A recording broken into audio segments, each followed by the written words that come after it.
ദൈവത്തിൻ്റെ അതിപരിശുദ്ധമായ നാമം വാഴ്ത്തപ്പെടുമാറാകട്ടെ. അനുഗ്രഹമേറിയ ഒരു ദിവസം കൂടി കാണുവാൻ സ്വർഗത്തിലെ ദൈവം നമ്മെ ഇടയാക്കുന്ന വലിയ കൃപകൾക്കായി നമുക്ക് ദൈവത്തെ സ്തുതിക്കാം. ഈ ദിവസത്തിൽ ദൈവത്തിൻ്റെ മാറ്റമില്ലാത്ത വചനങ്ങളെക്കുറിച്ച് ചിന്തിക്കുവാൻ സ്വർഗത്തിലെ ദൈവം ഇടയാക്കുന്ന എല്ലാ കൃപകൾക്കായി ഞാൻ സ്വർഗത്തിലെ ദൈവത്തിന് നന്ദി അറിയിക്കുന്നു. ഞാൻ നിങ്ങളോട് സംസാരിക്കുവാൻ ആഗ്രഹിക്കുന്നതായിട്ടുള്ള വിഷയം എന്ന് പറയുന്നത് ഈജിപ്റ്റ് ടു കാനാൻ, അല്ലെങ്കിൽ മിസ്രൈം ദേശത്തു നിന്നും കാനാൻ ദേശത്തിലേക്ക്. സ്വർഗത്തിലെ ദൈവം ഇസ്രായേൽ ജനങ്ങളെ മിസ്രൈം ദേശത്തു നിന്നും വാഗ്ദത്ത കനാൻ ദേശത്തേക്ക് കൊണ്ടുപോയതായിട്ടുള്ള സാഹചര്യത്തിൽ ഇസ്രായേൽ ജനങ്ങളുടെ ജീവിതത്തിൽ സംഭവിച്ചതായിട്ടുള്ള ചില സംഭവ വികാസങ്ങളെ ആസ്പദമാക്കി നമുക്ക് ഈ നാളുകളിൽ ചിന്തിക്കാം. അതിൻ്റെ ആദ്യ പടി എന്ന വണ്ണം നമുക്ക് പുറപ്പാട് പുസ്തകം 2-ാം അധ്യായം അതിൻ്റെ 10-ാമത്തെ വാക്യത്തെ ആസ്പദമാക്കി ചിന്തിക്കാം. ഇവിടെ ദൈവത്തിൻ്റെ വചനം പറയുന്നു, മോശയെ വെള്ളത്തിൽ നിന്നും വലിച്ചെടുത്തത് കൊണ്ട് അവന് മോശ എന്ന് പേരിട്ടു എന്ന്. നമുക്ക് കണ്ണുകൾ അടച്ചൊരു നിമിഷം പ്രാർത്ഥിക്കാം. സ്നേഹവാനും പരിശുദ്ധനുമായിരിക്കുന്ന അടിയുടെ വാഴ്ത്തപ്പെട്ട സ്വർഗീയ നല്ല പിതാവാം ദൈവമേ, അനുഗ്രഹമേറിയ ദിവസത്തിനായി നന്ദിയോടെ സ്തുതിക്കുന്നു. അടിയങ്ങൾ ഈ ദിവസത്തിൽ തിരുവചന അങ്ങയുടെ സന്നിധിയിലായിരുന്നുകൊണ്ട് അങ്ങയുടെ വചനങ്ങളെക്കുറിച്ച് ചിന്തിക്കുമ്പോൾ സ്വർഗീയ സാന്നിധ്യം അടിയങ്ങളോട് കൂടെ ഇരിക്കണമെന്ന് അടിയങ്കായി കാൽവരിയിൽ മരിച്ചുയർത്ത് എന്നേക്കും ജീവിക്കുന്ന യേശുവിൻ നാമത്തിൽ തന്നെ ആമേൻ. ഇവിടെ ദൈവത്തിൻ്റെ വചനം പറയുന്നു, സ്വർഗത്തിലെ ദൈവം മോശയെ വെള്ളത്തിൽ നിന്നും വലിച്ചെടുത്തത് കൊണ്ട് ഇവിടെ മോശയുടെ വളർത്തമ്മ മോശയ്ക്ക് ഫറവോൻ എന്ന് പേരിടുന്നു. ഇതിൻ്റെ ചരിത്ര പശ്ചാത്തലത്തെക്കുറിച്ച് നമ്മൾ ചിന്തിക്കുമ്പോൾ നമുക്ക് മനസ്സിലാക്കുവാൻ സാധിക്കും, സ്വർഗത്തിലെ ദൈവം അബ്രഹാമിനെ ഊസ് ദേശത്തു നിന്നും വിളിക്കുന്ന സമയത്ത് ദൈവിക വചനങ്ങളെ അനുസരിച്ചുകൊണ്ട്, അല്ലെങ്കിൽ ദൈവത്തിൻ്റെ വിളി കേട്ടുകൊണ്ട് അബ്രഹാം കനാൻ ദേശത്തു നിന്നും ദൈവത്തെ അനുസരിച്ച് അവിടെ നിന്നും ഇറങ്ങി പുറപ്പെടുന്നു. അങ്ങനെ അബ്രഹാം ഇറങ്ങി പുറപ്പെട്ട് കനാൻ ദേശത്തായിരിക്കുന്ന സമയത്ത് സ്വർഗത്തിലെ ദൈവം അബ്രഹാമിനോട് പറയുന്നു, നിന്റെ സന്തതി പരമ്പരയെ ഞാൻ ആകാശത്തിലെ നക്ഷത്രങ്ങളെ പോലെ അത്യന്തം വർദ്ധിപ്പിക്കും. അതോടൊപ്പം തന്നെ കടൽ കരയിലെ മണൽത്തരികളെ എണ്ണി തിട്ടപ്പെടുത്തുവാൻ സാധിക്കുമെങ്കിൽ നീ അത് ചെയ്യുക. അത്രത്തോളം പെറ്റുപെരുകും നിന്റെ സന്തതി പരമ്പരകളെന്ന് സ്വർഗത്തിലെ ദൈവം അബ്രഹാമിന് വാഗ്ദത്തം നൽകുന്നു. അങ്ങനെ ദൈവം അബ്രഹാമിന് നൽകിയ വാഗ്ദത്ത പ്രകാരം അബ്രഹാമിൻ്റെ തലമുറ സന്താനപുഷ്ടിയുള്ളവരായി നിറയുന്നതായിട്ട് കാണുവാൻ സാധിക്കും. ഇസ്ഹാക്കിന് ശേഷം യാക്കോബിലൂടെ 12 മക്കളെ നൽകി സ്വർഗത്തിലെ ദൈവം ഇവിടെ യാക്കോബിനെ അനുഗ്രഹിക്കുന്നു. അതിൽ ഒരു മകനായിരിക്കുന്ന ജോസഫിലൂടെ ഇസ്രായേൽ ജനം കനാൻ ദേശത്ത് എത്തപ്പെടുന്നു. അങ്ങനെ ഇസ്രായേൽ ജനം മിസ്രൈം ദേശത്ത് എത്തപ്പെടുന്നതായിട്ടുള്ള വേളയിൽ അവിടെ അനവധിയായിരിക്കുന്ന പ്രതിസന്ധികൾ പിൽക്കാലത്ത് അബ്രഹാമിൻ്റെ സന്തതി പരമ്പരയ്ക്ക്, യാക്കോബിൻ്റെ സന്തതി പരമ്പരയ്ക്ക് ഉണ്ടാകുന്നു. അവിടെ ദൈവം ഇസ്രായേൽ ജനങ്ങളെ കടൽക്കരയിലെ മണൽ പോലെയും ആകാശത്തിലെ നക്ഷത്രങ്ങളെ പോലെയും ആക്കി തീർക്കുമെന്നുള്ള ദൈവിക പദ്ധതി നിറവേറേണ്ടിയിരിക്കുന്നതായിട്ടുള്ള സമയത്ത് തന്നെ ഇവിടെ ഇസ്രായേൽ ജനങ്ങൾ വലിയ പ്രതിസന്ധിയിലായിത്തീരുന്നു. പുറപ്പാട് പുസ്തകം അതിൻ്റെ 1-2 അധ്യായങ്ങൾ നമ്മൾ പഠിക്കുമ്പോൾ നമുക്ക് മനസ്സിലാക്കുവാൻ സാധിക്കും, ഇവിടെ ദൈവത്തിൻ്റെ വചനം പറയുന്നു, മോശയെ അറിഞ്ഞൂടാത്തതായിട്ടുള്ള, അല്ലെങ്കിൽ ജോസഫിനെ അറിഞ്ഞൂടാത്തതായിട്ടുള്ള ഒരു ഫറവോൻ കടന്നു വരികയും ഇസ്രായേൽ ജനങ്ങൾക്ക് കൊടിയ പീഡകൾ ഉണ്ടാവുകയും ചെയ്തു എന്ന് ദൈവത്തിൻ്റെ വചനം പറയുന്നു. ജോസഫിനെ കുറിച്ച് നമ്മൾ ചിന്തിക്കുമ്പോൾ നമുക്ക് മനസ്സിലാക്കുവാൻ സാധിക്കുന്നതായിട്ടുള്ള നിരവധി കാര്യങ്ങളുണ്ട്. അതിലൊരു കാര്യം, മിസ്രൈം ദേശം ക്ഷാമം കൊണ്ട് വലഞ്ഞിരിക്കുന്നതായിട്ടുള്ള വേളയിൽ, മിസ്രൈം ദേശത്ത് ക്ഷാമം ഏറി വരുന്നതായിട്ടുള്ള സമയത്ത് അവിടെ ജനം കഷ്ടപ്പെടുന്നതായിട്ടുള്ള വേളയിൽ, അല്ലെങ്കിൽ ദേശത്തിന് തന്നെ നാശം സംഭവിക്കുവാനിരിക്കുന്ന ഒരു സാഹചര്യം നിലനിൽക്കുന്ന സമയത്ത് സ്വർഗത്തിലെ ദൈവം ആ കാര്യത്തെ ഫറവോന് ഉണർത്തിച്ചു കൊടുക്കുന്നു. എന്നാൽ ഫറവോന് ദീർഘദർശനമില്ലാതിരിക്കുന്ന വേളയിൽ ഫറവോനെ ജോസഫിലൂടെ സ്വർഗത്തിലെ ദൈവം സഹായിക്കുന്നു. അങ്ങനെ സംഭവിക്കാനിരിക്കുന്ന കാര്യങ്ങളെ വെളിപ്പെട്ട് കിട്ടിയ ജോസഫ് അത് ഫറവോന് മനസ്സിലാക്കി കൊടുക്കുകയും അതിൻ പ്രകാരം ഫറവോൻ മുൻ തീരുമാനങ്ങൾ എടുക്കുന്നു ജോസഫിൻ്റെ ആഗ്രഹപ്രകാരം. അങ്ങനെ അവർ ആ ക്ഷാമത്തെ അതിജീവിക്കുന്നതായിട്ട് നമുക്ക് മനസ്സിലാക്കുവാൻ സാധിക്കാം. അങ്ങനെ ക്ഷാമത്തെ അതിജീവിച്ചതിന് ശേഷം ഇവിടെ ആ ക്ഷാമം നടക്കുന്നതായിട്ടുള്ള വേളയിൽ ഇവിടെ ഫറവോൻ പറയുന്നതായിട്ടുള്ള പ്രസക്തമായിരിക്കുന്ന ഒരു കാര്യമുണ്ട്. ഫറവോൻ പറയുകയാണ്, ഞാൻ പേരിന് രാജാവായിരുന്നു കൊള്ളാം, നീ ഭരണം നടത്തൂ. അല്ലെങ്കിൽ ഫറവോൻ ജോസഫിനെ അവിടുത്തെ പ്രധാന കാര്യവിചാരകനാക്കി വയ്ക്കുന്നു, അല്ലെങ്കിൽ പ്രധാനമന്ത്രിയാക്കി വയ്ക്കുന്നു.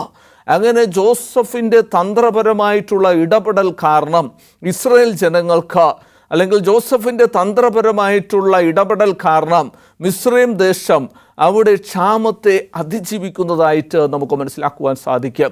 ഈ സമയത്ത് ആ ഭാഗത്തേക്ക് ഭക്ഷണം കൊള്ളുന്നതിനു വേണ്ടി ജോസഫിൻ്റെ സഹോദരന്മാർ കടന്നു വരികയും അങ്ങനെ ഇസ്രായേൽ ജനം പിൽക്കാലത്ത് ആ ദേശത്ത്, മിസ്രൈം ദേശത്ത് ഫറവോൻ്റെ ഇഷ്ടപ്രകാരം താമസം ആരംഭിക്കുകയും ചെയ്യുന്നു. അങ്ങനെ ഫറവോൻ്റെ ഇഷ്ടപ്രകാരം അവിടെ താമസിച്ച് പെറ്റുപെരുകിക്കൊണ്ടിരിക്കുന്ന ഇസ്രായേൽ ജനങ്ങളെ പിൽക്കാലത്ത് ഫറവോൻ കാണുമ്പോൾ, അല്ലെങ്കിൽ ഇവിടെ പറയുന്നത് ജോസഫിനെ അറിഞ്ഞുകൂടാത്തതായിട്ടുള്ള ഒരു ഫറവോൻ എഴുന്നേൽക്കുന്നു.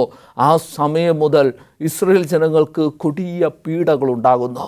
എന്തുകൊണ്ട് ഇസ്രായേൽ ജനങ്ങളെ ഇവിടെ ഫറവോൻ പീഡിപ്പിക്കുന്നു എന്ന് ചോദിച്ചാൽ, ഫറവോൻ പറയുന്നതായിട്ടുള്ള കാരണം അംഗസംഖ്യയിൽ കൂടുതൽ ഉള്ളവരാണ്. അങ്ങനെ അവർ പെറ്റുപെരുകിയിരിക്കുന്നത് കൊണ്ട് തന്നെ, അംഗസംഖ്യ കൂടുതലായിരിക്കുന്നത് കൊണ്ട് തന്നെ അവർ പിൽക്കാലത്ത് ശത്രു സൈന്യത്തോട് ചേർന്ന് നമ്മളോട് യുദ്ധം ചെയ്താൽ നമ്മൾ പരാജയപ്പെട്ടു പോകും. അതുകൊണ്ട് ഇപ്പോഴേ അവരെ നിയന്ത്രിക്കണമെന്ന് കരുതി ഇവിടെ ഫറവോൻ ദൈവത്തിൻ്റെ ജനത്തെ, ഇസ്രായേൽ ജനത്തെ ഉപദ്രവിക്കുന്നതായിട്ട് നമുക്ക് കാണുവാൻ സാധിക്കാം. അങ്ങനെ ഉപദ്രവം പോയിക്കൊണ്ടിരിക്കുന്നതായിട്ടുള്ള വേളയിൽ നമ്മൾ ചിന്തിക്കേണ്ടതായിട്ടുള്ള ചില കാര്യങ്ങളുണ്ട്.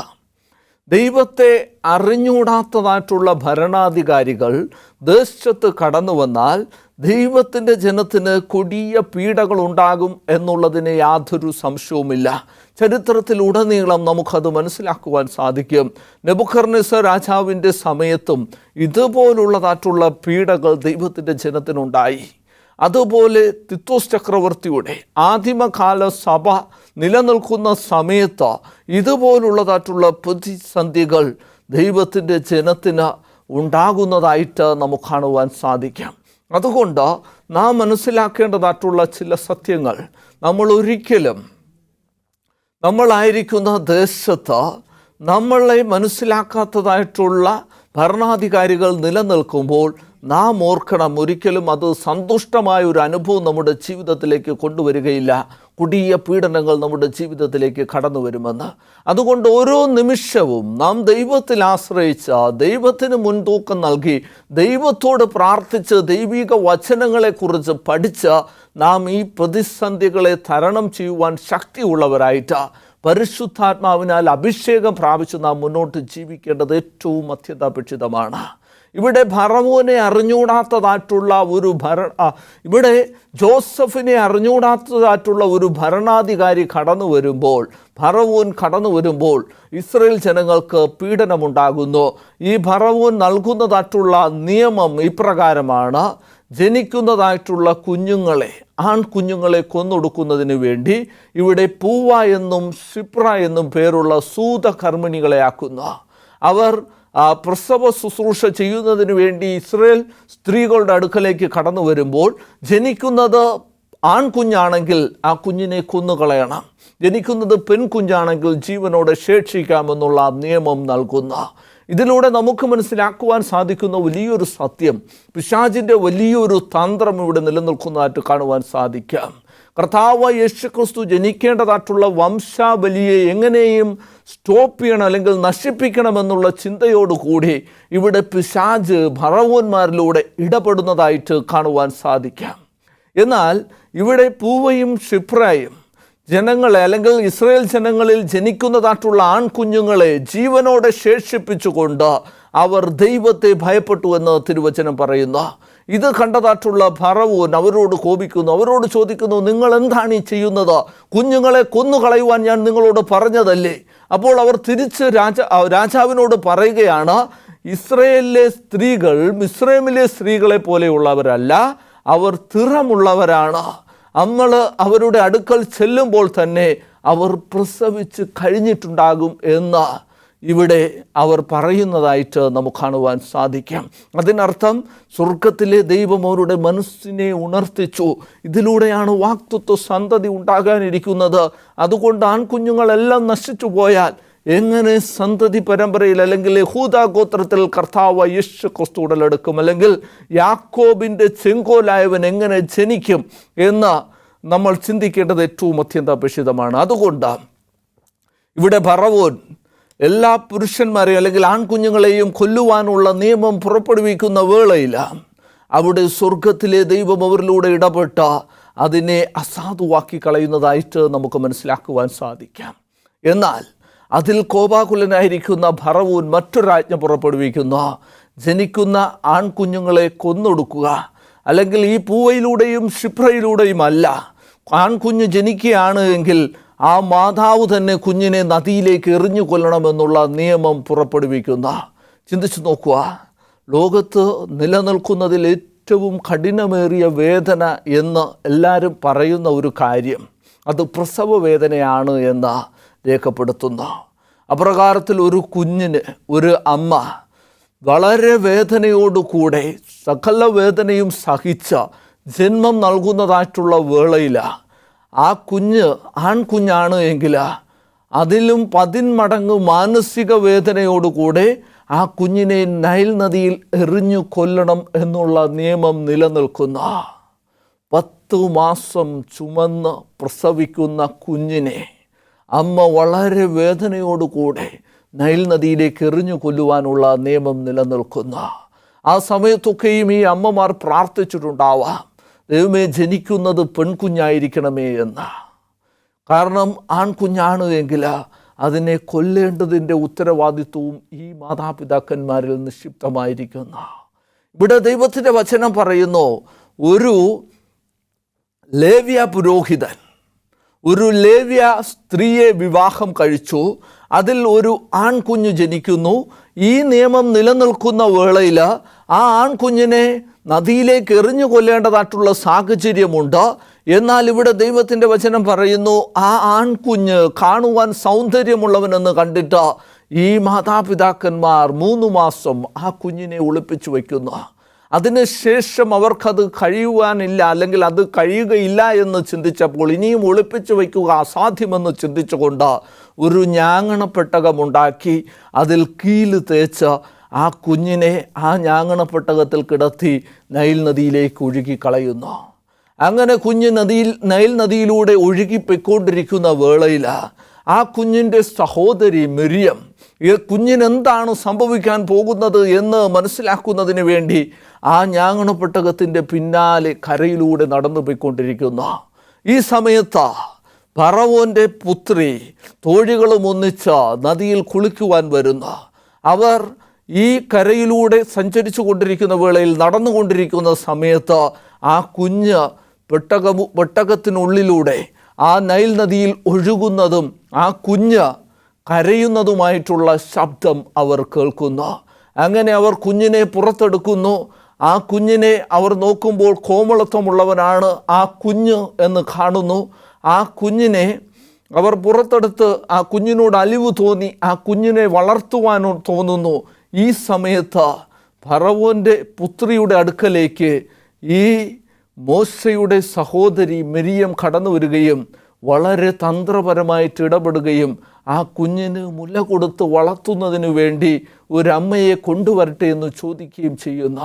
അങ്ങനെ ഫറവോൻ്റെ ആജ്ഞപ്രകാരം അല്ലെങ്കിൽ ഫറവോൻ്റെ പുത്രിയുടെ ഇഷ്ടപ്രകാരം ആ കുഞ്ഞിൻ്റെ അമ്മയുടെ അടുക്കലേക്ക് തന്നെ തിരികെ പോകുന്നു. ദൈവത്തിൻ്റെ വചനം പറയുന്നു, നിൻ്റെ വിചാരങ്ങളല്ല എൻ്റെ വിചാരങ്ങൾ, നിൻ്റെ ചിന്തകളല്ല എൻ്റെ ചിന്തകൾ. ആകാശം ഭൂമിക്ക് മുകളിൽ ഉയർന്നിരിക്കുന്നത് പോലെ, സ്വർഗം ഭൂമിക്ക് മുകളിൽ ഉയർന്നിരിക്കുന്നത് പോലെ ദൈവത്തിൻ്റെ ചിന്തകളും ദൈവത്തിൻ്റെ വിചാരങ്ങളും വളരെ വലുതാണ്. ആരിലൂടെയാണോ ആ കുഞ്ഞിനെ നശിപ്പിക്കുവാൻ ആജ്ഞ പുറപ്പെടുവിച്ചത്, അതേ കുഞ്ഞിനെ ആ ആജ്ഞ പുറപ്പെടുവിച്ചതായിട്ടുള്ള ആളിൻ്റെ മകളിലൂടെ രക്ഷിക്കുന്നതായിട്ടുള്ളൊരു ദൈവം, അതും സ്വന്തം അമ്മയുടെ അടുക്കലേക്ക് തിരികെ ചേർക്കുന്നതായിട്ട് നമുക്ക് കാണുവാൻ സാധിക്കും. അങ്ങനെ ആ അമ്മ കുഞ്ഞിനെ ബാലപാഠങ്ങൾ പഠിപ്പിച്ച് വളർത്തുന്നു. അതിനുശേഷം വീണ്ടും ആ അമ്മ ഫറവോൻ്റെ പുത്രിക്ക് ആ കുഞ്ഞിനെ കൈമാറുന്നു. അങ്ങനെ ആ കുഞ്ഞ് വീണ്ടും തിരികെ ആ ഫറവോൻ്റെ പുത്രിയുടെ അടുക്കൽ എത്തിച്ചേരുന്നു.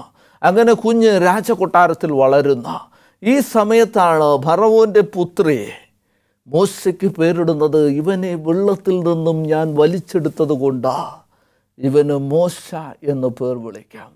വെള്ളത്തിൽ നിന്നും വലിച്ച് എടുക്കപ്പെട്ടവൻ, മരണത്തെ മുഖാമുഖം കണ്ട് നൈൽ നദിയിലൂടെ ഒഴുകിപ്പോയിക്കൊണ്ടിരുന്നവൻ, അവനെ ദൈവം ഫറവോൻ്റെ പുത്രിയിലൂടെ വലിച്ചെടുക്കുന്നതായിട്ട് നമുക്ക് കാണുവാൻ സാധിക്കാം. നമ്മുടെ ജീവിതത്തിൽ നമുക്ക് വെള്ളത്തിൽ നിന്നും വലിച്ചെടുത്തതായിട്ടുള്ള ഒരു സ്ഥിതിവിശേഷം, ഒരു അവസ്ഥാവിശേഷമുണ്ട്. നമ്മൾ 1 കൊരിന്ത്യർക്ക് എഴുതിയ ലേഖനത്തിലേക്ക് കടന്നു ചെല്ലുമ്പോൾ അവിടെ പൗലോസ് അപ്പോസ്തലൻ പറയുന്നത് ഇസ്രായേൽ ജനം ചെങ്കടലിൽ സ്നാനമേറ്റു എന്നാണ്. ഇവിടെ മോശ നൈൽ നദിയിൽ സ്നാനമേൽക്കുമ്പോൾ ഇസ്രായേൽ ജനം ചെങ്കടലിൽ സ്നാനമേറ്റു എന്ന് ദൈവത്തിൻ്റെ വചനം പറയുന്നു. 1 പത്രോസിൻ്റെ ലേഖനം 2-ാം അധ്യായം അതിൻ്റെ 9-ാമത്തെ വാക്യം, നിങ്ങളോ അന്ധകാരത്തിൽ നിന്നും വിളിച്ചവൻ്റെ അത്ഭുത പ്രകാശത്തിലേക്ക് വിളിച്ചവൻ്റെ സദ്ഗുണങ്ങളെ ഘോഷിപ്പാൻ തക്കവണ്ണം തിരഞ്ഞെടുക്കപ്പെട്ട ഒരു ജാതിയും രാജകീയ പുരോഹിത വർഗവുമാകുന്നു. ഇവിടെ ലേവ്യ ഗോത്രത്തിൽ, പൗരോഹിത്യ ഗോത്രത്തിൽ ജനിച്ച മോശയെ ദൈവം വെള്ളത്തിൽ നിന്നും വലിച്ചെടുത്തതുപോലെ അന്ത്യനാളുകളിൽ രാജ്യത്തിൻ്റെ സുവിശേഷം അറിയിക്കേണ്ട രാജകീയ പുരോഹിത വർഗത്തിൽ ജനിച്ച നമ്മൾ ഓരോരുത്തരും വെള്ളത്തിൽ നിന്നും വലിച്ചെടുക്കപ്പെട്ടവരാണ്. ഈ വെള്ളം എന്തിനെ പ്രദാനം ചെയ്യുന്നു എന്ന് റോമർക്ക് എഴുതിയ ലേഖനം 6-ാം അധ്യായം നമ്മെ ഓർമ്മിപ്പിക്കുന്നു. അവിടെ വളരെ സ്പഷ്ടമായിട്ട് ദൈവത്തിൻ്റെ വചനം പറയുന്നു, നമ്മൾ സ്നാനം സ്വീകരിക്കുന്നത് കർത്താവായ യേശു ക്രിസ്തുവിനോടൊപ്പം മരിച്ച് അടക്കപ്പെട്ട് ഉയർത്തെഴുന്നേൽക്കുന്നതായിട്ടുള്ള അവസ്ഥയാണ് പ്രദാനം ചെയ്യുന്നത് എന്ന്. കർത്താവായ യേശു ക്രിസ്തുവിൻ്റെ ക്രൂശ് മരണത്തിൽ പങ്കാളികളായി തീരുന്നതാണ് സ്നാനം എന്ന് പറയുന്നത്. ആ ദൃഷ്ടാന്തം കർത്താവായ യേശു ക്രിസ്തു ക്രൂശിൽ മരിക്കുന്നതിന് മുമ്പ് ക്രിസ്തു ഈ പ്രക്രിയയിലൂടെ കടന്നുപോയി എന്ന് കാണുവാൻ സാധിക്കും. യോർദാൻ നദിയിൽ യോഹന്നാൻ സ്നാപകനാൽ സ്നാനമേൽക്കുന്നതിന് വേണ്ടി കർത്താവായ യേശു ക്രിസ്തു കടന്നു വരുമ്പോൾ ആ കർത്താവായ യേശു ക്രിസ്തുവിനെ യോഹന്നാൻ സ്നാപകൻ ലോകത്തിന് പരിചയപ്പെടുത്തുന്നു, ഇതാ ലോകത്തിൻ്റെ പാപം ചുമക്കുന്ന ദൈവത്തിൻ്റെ കുഞ്ഞാട് എന്ന്. ലോകത്തിൻ്റെ പാപം ചുമക്കുന്ന ദൈവത്തിൻ്റെ കുഞ്ഞാട് കർത്താവായ യേശു ക്രിസ്തു കാൽവരി ക്രൂശിൽ നമുക്കോരോരുത്തർക്കും വേണ്ടി മരിക്കുന്നതിന് മുമ്പ് ആ കാൽവരിയുടെ അനുഭവത്തിലൂടെ കടന്നു പോകുന്നതായിട്ടുള്ള പൊരുളല്ലാത്ത നിഴലായിരിക്കുന്ന സ്നാന ശുശ്രൂഷയിൽ കർത്താവായ യേശു ക്രിസ്തു പങ്കുചേർന്നുവെന്ന് കാണുവാൻ സാധിക്കാം. അത് കർത്താവായ യേശു ക്രിസ്തുവിൻ്റെ ക്രൂശ് മരണത്തെ പ്രദാനം ചെയ്യുന്ന, അങ്ങനെ കർത്താവായ യേശു ക്രിസ്തു കാൽവരിയിൽ തൂങ്ങി മരിച്ചതിനെ പ്രദാനം ചെയ്യുന്ന സ്നാന ശുശ്രൂഷ കർത്താവായ യേശു ക്രിസ്തു ക്രൂശിൽ മരിക്കുന്നതിന് മുമ്പ് തന്നെ നമുക്കോരോരുത്തർക്കും മാതൃകയായി നൽകിയെന്ന് കാണുവാൻ സാധിക്കാം. മോശയെ വെള്ളത്തിൽ നിന്നും വലിച്ചെടുത്ത അതേ ദൈവം എന്താണത് പ്രദാനം ചെയ്യുന്നത് എന്ന് നമുക്കോരോരുത്തർക്കും കാണിച്ചു തന്നു. അതുകൊണ്ട് തന്നെ നാം ഓരോരുത്തരും വെള്ളത്തിൽ നിന്നും വലിച്ചെടുക്കപ്പെട്ടതായിട്ടുള്ള ഒരു അവസ്ഥയിലേക്ക് കടന്നു വരേണ്ടതിൻ്റെ ആവശ്യകത വളരെ വ്യക്തമായിട്ട് ദൈവത്തിൻ്റെ വചനം നമ്മെ ഓർമ്മിപ്പിക്കുന്നു. അതുകൊണ്ട് നമ്മൾ ഓരോരുത്തരും മാനസാന്തരത്തിന് ഉതകുന്ന പ്രക്രിയകൾ, പ്രവൃത്തികൾ ചെയ്യേണ്ടതിൻ്റെ ആവശ്യകത ഇതിലൂടെ ദൈവത്തിൻ്റെ വചനം നമുക്ക് പഠിപ്പിച്ചു തരുന്നു. മോശയെ വെള്ളത്തിൽ നിന്നും വലിച്ചെടുത്ത ദൈവം മോശയ്ക്ക് നൽകിയതായിട്ടുള്ള ദൗത്യങ്ങളെ മോശ ചെയ്തതുപോലെ നമ്മളെയും അന്ധകാരത്തിൽ നിന്നും വലിച്ചെടുത്ത ദൈവം, വെള്ളത്തിലൂടെ വലിച്ചെടുത്ത ദൈവം, ക്രിസ്തുവിൻ്റെ ക്രൂശ് മരണത്തെ പ്രദാനം ചെയ്യുന്ന സ്നാന ശുശ്രൂഷയിലൂടെ വലിച്ചെടുത്തതായിട്ടുള്ള ദൈവം നമ്മുടെ ജീവിതത്തിൽ നൽകിയിരിക്കുന്നതായിട്ടുള്ള ദൗത്യങ്ങളെ നാം ചെയ്യേണ്ടത് ഏറ്റവും അത്യന്താപേക്ഷിതമാണ്. അന്ധകാരത്തിൽ നിന്നും തൻ്റെ അത്ഭുത പ്രകാശത്തിലേക്ക് വിളിച്ചവൻ്റെ സദ്ഗുണങ്ങളെ ഘോഷിക്കുന്നതിന് വേണ്ടിയാണ് ദൈവം നമ്മെ ഓരോരുത്തരെയും വിളിച്ചിരിക്കുന്നത്. ആ പ്രക്രിയ, ആ ദൗത്യം, ദൈവം നമ്മെ ഫലമേൽപ്പിച്ചിരിക്കുന്നതായിട്ടുള്ള കാര്യങ്ങൾ നമ്മൾ കൃത്യതയോടെ, നമ്മൾ ശക്തിയോടെ ചെയ്യേണ്ടത് ഏറ്റവും അത്യന്താപേക്ഷിതമാണ്. മോശയ്ക്ക് ജനനം നൽകിയ ദൈവം, മോശയെ വെള്ളത്തിലൂടെ വലിച്ചെടുത്ത ദൈവം മോശയെ മുന്നേ കണ്ടിരിക്കുന്നുവെന്ന് കാണുവാൻ സാധിക്കാം. ദൈവത്തിൻ്റെ വചനം യിരെമ്യാ പ്രവാചകനിലൂടെ നമ്മോട് പറയുന്നു, ദൈവത്തിൻ്റെ വചനം പറയുന്നു യിരെമ്യാ പ്രവാചകനിലൂടെ, നീ നിൻ്റെ അമ്മയുടെ ഉദരത്തിൽ ഉരുവായതിനു മുമ്പേ ഞാൻ നിന്നെ അറിഞ്ഞിരിക്കുന്നു. നമ്മെ ഓരോരുത്തരെയും വിളിച്ചിരിക്കുന്ന ദൈവം, നമ്മെ ഓരോരുത്തരെയും വെള്ളത്തിൽ നിന്നും വലിച്ചെടുത്തിരിക്കുന്ന ദൈവം, നമ്മൾ ഉരുവാകുന്നതിന് മുമ്പേ നമ്മെക്കുറിച്ച് കൃത്യമായി അറിഞ്ഞിരിക്കുന്നു എന്ന് നമുക്ക് മനസ്സിലാക്കുവാൻ സാധിക്കും. അതുകൊണ്ട് തന്നെ ആ ദൈവം മോശയ്ക്ക് നൽകിയതായിട്ടുള്ള ദൗത്യം മോശ ഏറ്റെടുത്ത് ചെയ്തതുപോലെ ദൈവം നമ്മെ ഏൽപ്പിച്ചിരിക്കുന്നതായിട്ടുള്ള ദൗത്യവും നാം കൃത്യതയോടെ ചെയ്യേണ്ടത് ഏറ്റവും അത്യന്താപേക്ഷിതമാണ്. തിരുവചനം പറയുന്നു, ഒരുവൻ ക്രിസ്തുവിലായാൽ അവൻ പുതിയ സൃഷ്ടി. ദൈവം എപ്രകാരമാണ് നമ്മൾ ആ പുതിയ സൃഷ്ടികളാകുന്നത്? ദൈവത്തിൻ്റെ വചനം പറയുന്നു, വിശ്വസിക്കുകയും സ്നാനമേൽക്കുകയും ചെയ്യുന്നവൻ രക്ഷിക്കപ്പെടും എന്നാണ്. അപ്രകാരം വെള്ളത്തിൽ നിന്നും വലിച്ചെടുക്കപ്പെടുന്നതായിട്ടുള്ള ഒരു അവസ്ഥ നമ്മുടെ ജീവിതത്തിൽ ഉണ്ടാകുമ്പോഴാണ് നമ്മളും പുതിയ സൃഷ്ടികളായി മാറുന്നത്. കർത്താവ് യേശു ക്രിസ്തുവിനോട് കൂടെ മരിച്ച് അടക്കപ്പെട്ട് ആ കല്ലറയാവുന്ന വെള്ളത്തിൽ നിന്നും ഉയർത്തെഴുന്നേൽക്കുമ്പോൾ നമ്മൾ ഓരോരുത്തരും പുതിയ സൃഷ്ടികളാകുന്നു. പിന്നെ ജീവിക്കുന്നത് ഞാനല്ല, എന്നിൽ ക്രിസ്തു അത്രയെന്ന ദൈവത്തിൻ്റെ വചനം ഓർമ്മിപ്പിക്കുന്ന, അങ്ങനെ ക്രിസ്തു നമ്മിൽ വസിക്കുകയാണ് എങ്കിൽ, നമ്മൾ ക്രിസ്തുവിൽ ജീവിക്കുകയാണ് എങ്കിൽ തീർച്ചയായും നമ്മൾ പുതിയ സൃഷ്ടികളായി തീരാം. അങ്ങനെ നമ്മൾ ആത്മാവിൻ്റെ ഫലം ഇങ്ങനെ പുറപ്പെടുവിച്ചു കൊണ്ടേയിരിക്കാം. അപ്രകാരത്തിൽ നമ്മൾ ആത്മാവിൻ്റെ ഫലം പുറപ്പെടുവിച്ചു കൊണ്ടിരിക്കുമ്പോൾ ദൈവത്തിൻ്റെ പരിശുദ്ധാത്മാവ് നമുക്ക് ആത്മീക വരങ്ങളെ നൽകാം. ആ ആത്മീക വരങ്ങൾ നമ്മളിൽ എത്തപ്പെട്ട് കഴിഞ്ഞാൽ പൗലോസ് അപ്പോസ്തലൻ പറഞ്ഞതുപോലെ നമ്മളും ഈ ലോകത്തോട് വിളിച്ചു പറയും, സുവിശേഷത്തെക്കുറിച്ച് എനിക്ക് ലജ്ജയില്ല എന്ന്. അങ്ങനെ സുവിശേഷത്തെക്കുറിച്ച് ലജ്ജയില്ലാത്ത നാം ഓരോരുത്തരും മോശ പ്രവാചകനെ പോലെ രാജ്യത്തിൻ്റെ സുവിശേഷം, ദൈവം ഏൽപ്പിച്ചിരിക്കുന്നതായിട്ടുള്ള ദൗത്യം കൃത്യതയോടെ നമ്മൾ ഈ ലോകത്ത് ചെയ്യുമെന്നുള്ളതിന് യാതൊരു സംശയവുമില്ല.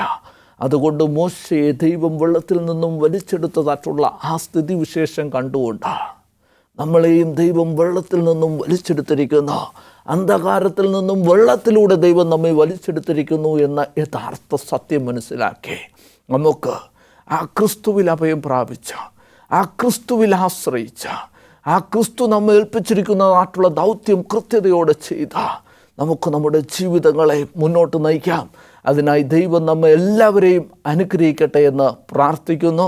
നമുക്ക് കണ്ണുകൾ അടച്ചൊരു നിമിഷം പ്രാർത്ഥിക്കാം. സ്നേഹവാനും പരിശുദ്ധനുമായിരിക്കുന്ന അടിയുടെ വാഴ്ത്തപ്പെട്ട സ്വർഗീയ നല്ല പിതാവാം ദൈവമേ, അനുഗ്രഹമേറിയ സമയത്തിനായി നന്ദിയോടെ സ്തുതിക്കുന്നു, സ്തോത്രം ചെയ്യുന്നു. എന്തുദ്ദേശത്തോടു കൂടിയാണ് സ്വർഗത്തിലെ ദൈവം മോശയെ വെള്ളത്തിൽ നിന്നും വലിച്ചെടുത്തത് എന്ന് അവിടുന്ന് കേൾപ്പിച്ചിരിക്കുന്ന വലിയ കൃപകൾക്കായി നന്ദിയോടെ സ്തുതിക്കുന്നു, സ്തോത്രം ചെയ്യുന്നു. അപ്രകാരം അന്ത്യനാളുകളിൽ ജീവിക്കുന്ന നമ്മെ ഓരോരുത്തരെയും വെള്ളത്തിലൂടെ രക്ഷിച്ചിരിക്കുന്നത് അങ്ങയുടെ സദ്ഗുണങ്ങളെ ഘോഷിക്കുവാൻ, അങ്ങ് നമ്മെ ഏൽപ്പിച്ചിരിക്കുന്ന ഭരമേൽപ്പിച്ചിരിക്കുന്ന ദൗത്യം രാജ്യത്തിൻ്റെ സുവിശേഷം അറിയിക്കുവാൻ എന്നുള്ള ആ വലിയ സത്യം മനസ്സിലാക്കിക്കൊണ്ട് ത്രിവിധ ദൂതുകളുടെ വക്താക്കളായി ജീവിക്കുവാൻ എൻ്റെ ദൈവം അടിയനെയും കേൾവിക്കാരായിരിക്കുന്ന ഓരോ മക്കളെയും അവിടുന്ന് ശക്തിപ്പെടുത്തി ബലപ്പെടുത്തി അനുഗ്രഹിക്കണമെന്ന് അടിയക്കായി കാൽവരിയിൽ മരിച്ചുയർത്തുന്നേക്കും ജീവിക്കുന്ന യേശുവിൻ നാമത്തിൽ തന്നെ ആമേൻ.